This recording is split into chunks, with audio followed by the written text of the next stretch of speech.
is Teresita Blanco, the Artsy sister, and we're reading Saturnastra Marduke. What are you doing?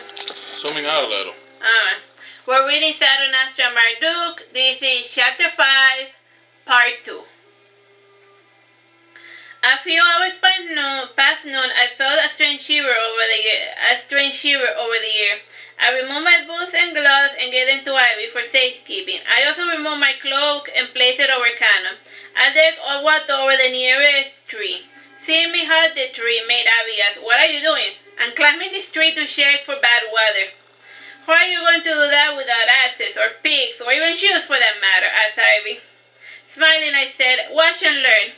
Pressing hard against the rough wood, I started climbing it swiftly. My friends watched me in awe. My progress. Whistling in admiration, Rollo remarked, "Just like a monkey." When I reached my desired vantage point, I got a good look at the entire forest. Apparently, it stretched for miles and miles. It seemed to be at the foot of an icy mountain. I could not even see any visible city. Over the mountains, I saw a wave of white clouds descending. In a few hours, we would be struck by a blizzard. Noticing this, I jumped off the tree and landed before my group. I took my gear back from Ivy and from the unconscious Cannon, and once I was dressed, I spoke to my friends. "A blizzard is coming. I know where there's a cave. Moving the injured takes priority." After saying this, my troops mobilized. Ivy carried Cannon and the girl while we carried the rest. We barely escaped the storm. Once outside the cave, Roy relighted the fire that light within. Using the snow that fell, we made a wall to steer away the cold.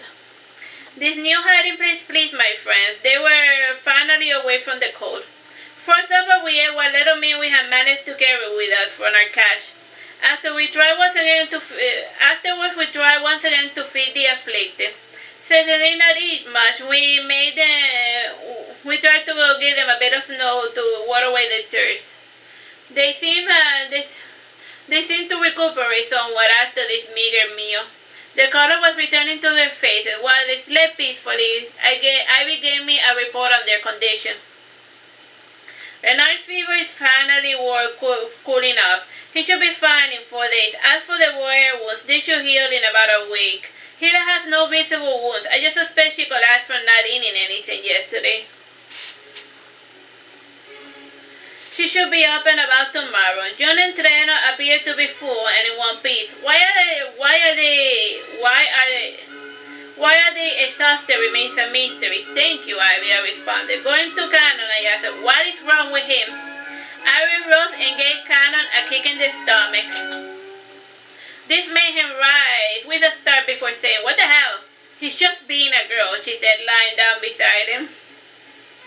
After this interchange, I took time to look at the surroundings. The cave's ground was made of soft sand. The roof had a lot of jagged points. From time to time, a water droplet would drip from above. Beyond the crackling flames of the fire,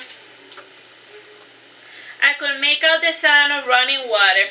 I took a piece of wood off the fireplace. "Are you going to explore?" asked Rollo. His eyes looked very sleepy as he rested his head on his twin's shoulder.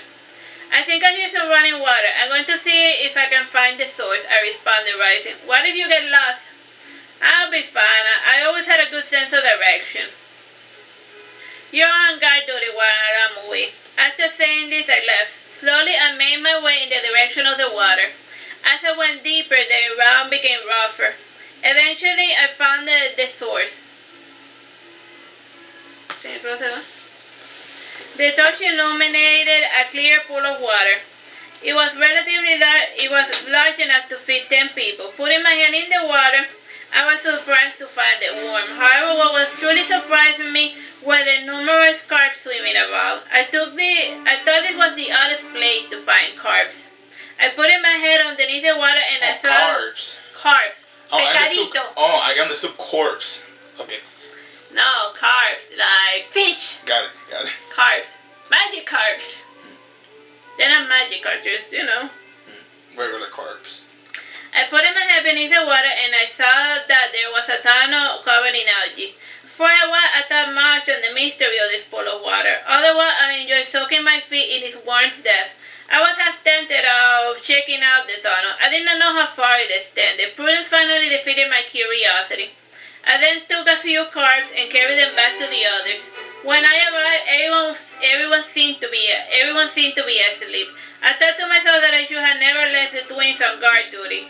I left the fishes near the fire. As I got closer to the others, I noticed that there was a new person among the group. Lying over Ivy, I saw a large figure looming over her.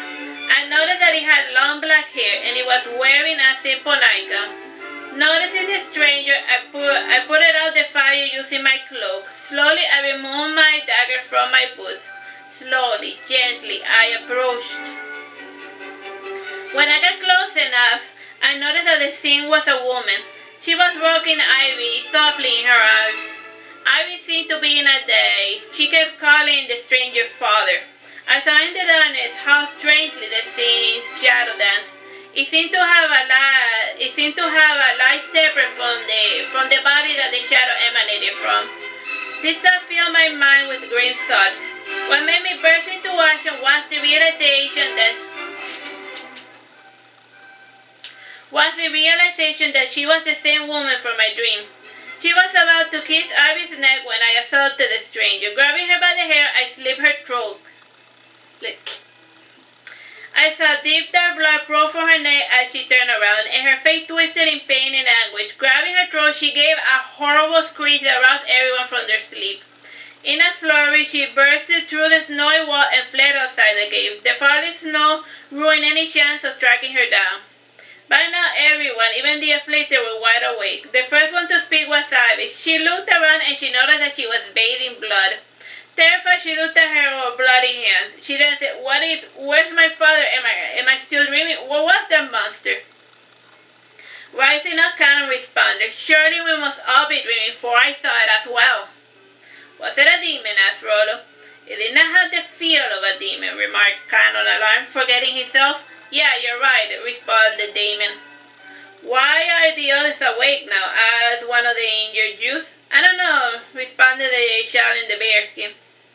I don't know, I just feel awake out of the blue, answered the Jews in the wolf belt.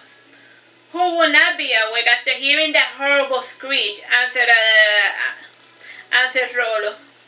Canon, what do you make of this? I asked. Canon went to Ivan. He passed his hand over the blood stains of the thing. He drank some of its blood and he remarked, that thing that attacked us was human.